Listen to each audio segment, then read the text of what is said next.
Hello, അസ്സാം വലൈക്കും. ഇന്ന് സിമ്പിളായിട്ട് തന്നെ ചെയ്തെടുക്കാൻ പറ്റുന്ന നല്ലൊരു അടിപൊളി പലഹാരത്തിൻ്റെ റെസിപ്പിയാണ്. പഴം വെച്ചിട്ടാണ് നമ്മൾ ഈ ഒരു പലഹാരം അവിടെ റെഡിയാക്കി എടുത്തിട്ടുള്ളത്. അപ്പോൾ നമ്മുടെ ഈ ഒരു വീഡിയോ മുഴുവനായിട്ടും സ്കിപ്പ് ചെയ്യാതെ തന്നെ കണ്ടു നോക്കുക. കണ്ടിട്ട് ഇഷ്ടമാവുന്നുണ്ടെങ്കിൽ നമ്മുടെ വീഡിയോ ലൈക്ക് ചെയ്യാനും അതുപോലെ തന്നെ നിങ്ങളുടെ ഫ്രണ്ട്സിലേക്കും ഫാമിലിയിലേക്കും ഒക്കെ ഷെയർ ചെയ്ത് കൊടുക്കാനും മറന്നു പോകരുത്. അപ്പോൾ നമുക്ക് ഈ ഒരു പലഹാരം എങ്ങനെ റെഡിയാക്കി എടുക്കുന്നത് കണ്ടു നോക്കിയാലോ. ആദ്യം തന്നെ നമുക്കിതിലേക്ക് വേണ്ടത് 2 റോബസ്റ്റാ പഴമാണ്. അപ്പോൾ അത്യാവശ്യത്തിന് നല്ലപോലെ പഴുത്തിട്ടുള്ള 2 പഴമാണ് കേട്ടോ ഞാനിതിലേക്ക് എടുത്തിട്ടുള്ളത്. അപ്പോൾ ഇതുപോലെ ഒരു ഫോർക്ക് വെച്ച് നല്ലപോലെ ഇതിനൊന്ന് ഉടച്ചെടുക്കാം. അപ്പോൾ ഇതിനെ മിക്സിയിലിട്ടിട്ട് അടിച്ചെടുക്കേണ്ട ആവശ്യമില്ല. ഇതുപോലെ ഒരു ഫോർക്കോ അല്ലെങ്കിൽ സ്മാഷറോ ഒക്കെ യൂസ് ചെയ്തിട്ട് ഇതുപോലെ ഉടച്ച് കൊടുത്താൽ മതി. വലിയ വലിയ പീസുകൾ ഉണ്ടെങ്കിൽ മാത്രം ഒന്ന് ഉടച്ച് കൊടുത്താൽ മതി കേട്ടോ. ചെറിയ പീസായിട്ട് കിടക്കുന്നതുകൊണ്ട് കുഴപ്പമൊന്നുമില്ല.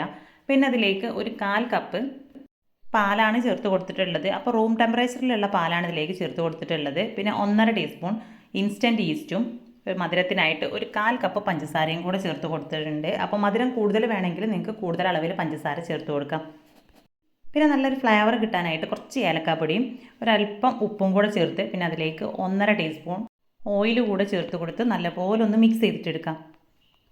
അപ്പോൾ ഓയിലിന് പകരമായിട്ട് മെൽറ്റ് ചെയ്തെടുത്തിട്ടുള്ള ബട്ടറോ നെയ്യോ ഒക്കെ ചേർത്ത് കൊടുക്കുക കേട്ടോ. അപ്പോൾ അത് നല്ലപോലെ ഞാനിതിവിടെ മിക്സ് ചെയ്തെടുത്തിട്ടുണ്ട്. ഇനി അടുത്തതായിട്ട് ഇതിലേക്ക് ചേർത്ത് കൊടുക്കുന്നത് മൈദയാണ്. ആദ്യം തന്നെ ഞാനതിലേക്ക് 2 കപ്പ് മൈദയാണ് കേട്ടോ ചേർത്ത് കൊടുത്തിട്ടുള്ളത്. പിന്നെ നമ്മൾ കുഴച്ചെടുത്തതിന് ശേഷം നമുക്ക് കുറവുണ്ടെങ്കിൽ മാത്രം പിന്നെ ചേർത്ത് കൊടുത്താൽ മതി. അപ്പോൾ ആദ്യം ഇതുപോലെ ഒന്ന് ടീസ്പൂൺ വെച്ചിട്ടൊന്ന് മിക്സ് ചെയ്ത് കൊടുത്തതിന് ശേഷം പിന്നെ നമുക്ക് കൈ വെച്ചിട്ട് തന്നെ നന്നായിട്ട് തന്നെ ഒന്ന് കുഴച്ചിട്ടെടുക്കാം.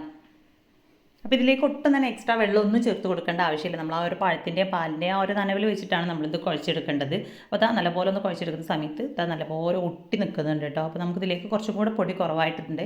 അപ്പോൾ ഞാനിവിടെ ആദ്യം 1.5 ടീസ്പൂൺ മൈദ കൂടെ ചേർത്ത് ഒന്നുകൂടെ കുഴച്ചെടുക്കുകയാണ്. അപ്പോൾ ഏകദേശം ഇത് നമ്മൾ കുഴച്ചെടുക്കുന്ന ആ ഒരു സമയത്ത് തന്നെ നമുക്ക് മനസ്സിലാവും കേട്ടോ അത് ലൂസായിട്ടാണോ അതോ കുറച്ച് ടൈറ്റ് ആയിട്ടാണോ ഉള്ളതെന്ന്. അപ്പോൾ ഒരുപാട് അങ്ങനെ ഹാർഡായിട്ടുള്ള രീതിയിൽ അങ്ങനെ മിക്സ് ചെയ്തെടുക്കരുത്. അപ്പോൾ ഞാനിതിലേക്ക് മൊത്തം ഒരു 3 ടീസ്പൂൺ കൂടെ മൈദ ചേർത്ത് കൊടുത്തിട്ടുണ്ട്. എന്നിട്ട് നല്ല കുറഞ്ഞൊരു ലൂസിൽ തന്നെയാണ് കേട്ടോ മാവുള്ളത്. അപ്പോൾ കുറച്ചും കൂടെ വേണമെങ്കിൽ 1 ടീസ്പൂൺ കൂടെ മൈദ ഇതിലേക്ക് ചേർത്ത് കൊടുക്കാം. അപ്പോൾ അത് ജസ്റ്റ് ഒന്ന് കുഴച്ചെടുത്തതിന് ശേഷം അതിൻ്റെ മുകളിൽ കൂടെ കുറച്ചൊന്ന് ഓയിൽ സ്പ്രെഡാക്കി കൊടുത്തതിന് ശേഷം നമുക്കിതിനെ ഒരു അരമണിക്കൂർ റെസ്റ്റ് ചെയ്യാനായിട്ട് വെക്കാം. അപ്പോൾ നല്ല ചൂടുള്ള കാലാവസ്ഥയ്ക്കാണെന്നുണ്ടെങ്കിൽ ഒരു 15-20 മിനിറ്റ് ആകുമ്പോഴേക്കും കുറച്ചൊക്കെ നല്ലപോലെ തന്നെ പൊങ്ങി വരും കേട്ടോ. അപ്പോൾ ഞാനിത് അവിടെ ഒരു 35-40 മിനിറ്റിൻ്റെ അടുത്ത് വെച്ച് കൊടുത്തിട്ടുണ്ട്. അതിന് ശേഷമാണ് കേട്ടോ ഞാനിതുപോലെ ഒന്ന് മിക്സ് ചെയ്തെടുക്കുന്നുണ്ട്. ഇനി ഇതിനെ കൗണ്ടർ ടോപ്പിൽ കുറച്ച് മൈദ ഇട്ട് കൊടുത്ത് നല്ലപോലെ ഒന്ന് പരത്തിയെടുക്കാം. അപ്പോൾ ഞാനിതിവിടെ കൈ വെച്ചിട്ടാണ് കേട്ടോ പരത്തിയെടുക്കുന്നത്. കാരണം നമ്മുടെ മാവ് കുറച്ചൊരു ലൂസായിട്ടാണുള്ളത്. അപ്പോൾ അതുകൊണ്ടാണ് കൈ വെച്ചിട്ട് പരത്തിയെടുക്കുന്നത്. കുറച്ചും കൂടെ ഒരു ടൈറ്റ് ആയിട്ടാണുള്ളതെങ്കിൽ കുഴൽ വെച്ചിട്ടൊന്ന് പരത്തിയെടുത്താലും മതി. അപ്പോൾ കൈ വെച്ചിട്ട് നല്ലപോലെ ഇങ്ങനെ പ്രസ് ചെയ്ത് കൊടുക്കുമ്പോൾ തന്നെ നല്ല രീതിയിൽ തന്നെ അതിങ്ങനെ വലിഞ്ഞു വരും. അപ്പോൾ എല്ലാ ഭാഗത്തെയും കട്ടിയൊക്കെ ഒരേ രീതിയിൽ എത്തുന്ന രീതിയിൽ നല്ലപോലെ ഒന്ന് പ്രസ് ചെയ്ത് ലെവലാക്കിയെടുക്കാം. അത്യാവശ്യം വലുപ്പത്തിൽ തന്നെ ഞാനിതിവിടെ പരത്തിയെടുത്തിട്ടുണ്ട്. എന്നാൽ ഒരുപാട് തിന്നായിട്ടല്ല, എന്നാൽ അത്യാവശ്യത്തിന് കട്ടി കുറച്ചിട്ടുള്ള ആ ഒരു രീതിയിൽ തന്നെയാണ് പരത്തിയെടുത്തിട്ടുള്ളത്. ഇനി ഇതിനെ നമുക്ക് ഇഷ്ടമുള്ള രീതിയിലൊന്ന് കട്ട് ചെയ്തിട്ടെടുക്കാം. അപ്പോൾ ഞാനിത് അധികം വീതിയില്ലാത്ത രീതിയിലാണ് കട്ട് ചെയ്തെടുത്തിട്ടുള്ളത്. ഇത് ഓരോരുത്തരുടെയും ഇഷ്ടത്തിനനുസരിച്ച് കട്ട് ചെയ്തെടുക്കാം കേട്ടോ. അപ്പോൾ ഞാനിതിനെ ആദ്യം ഒരു 4 ഭാഗങ്ങളാക്കി എടുത്തതിന് ശേഷം ഓരോ 4 ഭാഗത്തിനെയും വീണ്ടും 4 ഭാഗങ്ങളാക്കിയിട്ടാണ് കട്ട് ചെയ്തെടുത്തിട്ടുള്ളത്. അപ്പോൾ അതിൻ്റെ ആ ഒരു പലതും പല ഷേപ്പിലൊക്കെയാണ് ഉള്ളത്. അതൊന്നും കറക്റ്റായിട്ട് അങ്ങനെ നോക്കേണ്ട ആവശ്യമില്ല. നമുക്ക് ജസ്റ്റ് നമ്മുടെ പാകത്തിനനുസരിച്ച് ഒന്ന് കട്ട് ചെയ്തിട്ടെടുക്കാം. ഇനി അതിന് മുകളിലായിട്ട് കുറച്ച് ഓയിലൊന്ന് ബ്രഷ് ചെയ്ത് കൊടുക്കണം. അപ്പോൾ ഇത് നമ്മൾ റോൾ ചെയ്തെടുക്കുന്ന സമയത്ത് ഒട്ടിപ്പിടിക്കാതിരിക്കാൻ വേണ്ടിയിട്ടാണ് കേട്ടോ ഈ ഒരു രീതിയിൽ ചെയ്തെടുക്കുന്നത്. അപ്പോൾ എല്ലാ ഭാഗത്തേക്കും ഓയിലൊന്ന് ബ്രഷ് ചെയ്ത് കൊടുത്തതിന് ശേഷം ഇതിനുള്ളിൽ ഫില്ലിംഗ് ആയിട്ട് ഞാനിവിടെ കുറച്ച് ട്യൂട്ടി ഫ്രൂട്ടിയും പഞ്ചസാരയും കൂടെയാണ് മിക്സ് ചെയ്തെടുത്തിട്ടുള്ളത്. അപ്പോൾ അതിനുള്ളിൽ ഫില്ലിംഗ് ഒക്കെ ഓരോരുത്തരുടെയും ഇഷ്ടത്തിനനുസരിച്ച് ഇഷ്ടമുള്ള രീതിയിൽ കൊടുക്കാം കേട്ടോ. അപ്പോൾ ഞാനിവിടെ വളരെ കുറഞ്ഞൊരു എമൗണ്ടിൽ മാത്രമാണ് ഫില്ലിംഗ് വെച്ച് കൊടുത്തിട്ടുള്ളത്. അപ്പോൾ ഈ ഒരു ട്യൂട്ടി ഫ്രൂട്ടി നമ്മൾ ഹോം മെയ്ഡായിട്ട് റെഡിയാക്കി എടുത്തതാണ്. അപ്പോൾ നമ്മൾ വത്തക്കയുടെ തൊണ്ടില്ലേ അത് വെച്ചിട്ടാണ് ഈ ഒരു ട്യൂട്ടി ഫ്രൂട്ടി റെഡിയാക്കി എടുത്തിട്ടുള്ളത്. അപ്പോൾ അതിൻ്റെ ഷോർട്ട് വീഡിയോ ഞാൻ ചാനലിൽ അപ്ലോഡ് ചെയ്തിട്ടുണ്ട്. ആവശ്യമുള്ളവർക്ക് കണ്ടു നോക്കാം കേട്ടോ. അപ്പോൾ അത് എല്ലാത്തിലും ഇതേ രീതിയിൽ തന്നെ ട്യൂട്ടി ഫ്രൂട്ടി ഒന്ന് മിക്സ് ചെയ്ത് കൊടുത്തതിന് ശേഷം നമ്മുടെ ഓരോന്നും ഇതേപോലെ ഒന്ന് ലെയർ ചെയ്തിട്ടെടുക്കാം.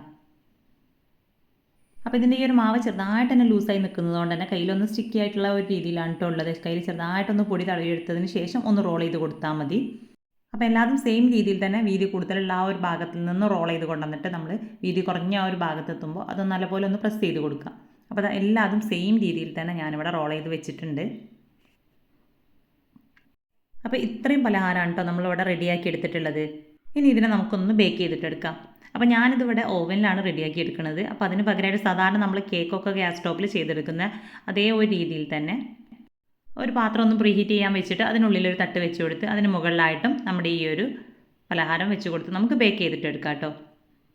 അപ്പോൾ അത് പലഹാരം മുഴുവനായിട്ടും ഇതേപോലെ ഒരു ബട്ടർ പേപ്പറൊക്കെ വെച്ച് അതിന് മുകളിലായിട്ട് വെച്ച് കൊടുത്തതിന് ശേഷം ഇതിന് മുകളിലായിട്ട് കുറച്ചൊന്ന് മുട്ട സ്പ്രെഡാക്കി കൊടുക്കുന്നുണ്ട്. അപ്പോൾ ഈ ഒരു മുട്ടയുടെ പകരമായിട്ട് നിങ്ങൾക്ക് പാല് വേണമെങ്കിൽ പാല് ചേർത്ത് കൊടുക്കാം കേട്ടോ. അപ്പോൾ അതിൻ്റെ ആ ഒരു മുകൾ ഭാഗം ഒന്ന് ജസ്റ്റ് നല്ലൊരു ഗോൾഡൻ കളറായി കിട്ടാൻ വേണ്ടിയിട്ടാണ് ഈ ഒരു രീതിയിൽ ചെയ്തെടുക്കുന്നത്. അപ്പോഴാണ് നമുക്ക് കാണാനായിട്ട് കുറച്ചും കൂടെ നല്ല ഒരു ഭംഗി ഉണ്ടാവുള്ളൂ. അപ്പോൾ അത് എല്ലാതും ഞാനതിൻ്റെ മുകളിൽ ഒന്ന് മുട്ട ബ്രഷ് ചെയ്ത് കൊടുത്തതിന് ശേഷം ഓവനിൽ 200 ഡിഗ്രിയിൽ ഒരു 15 മിനിറ്റാണ് കേട്ടോ ഇവിടെ ബേക്ക് ചെയ്തെടുത്തിട്ടുള്ളത്. അപ്പോൾ ഓരോന്ന് ട്രയലിൽ നിന്ന് എടുത്ത് ഞാനിതാ ഇതുപോലെ ഒരു പ്ലേറ്റിലേക്ക് വെച്ച് കൊടുത്തിട്ടുണ്ട്.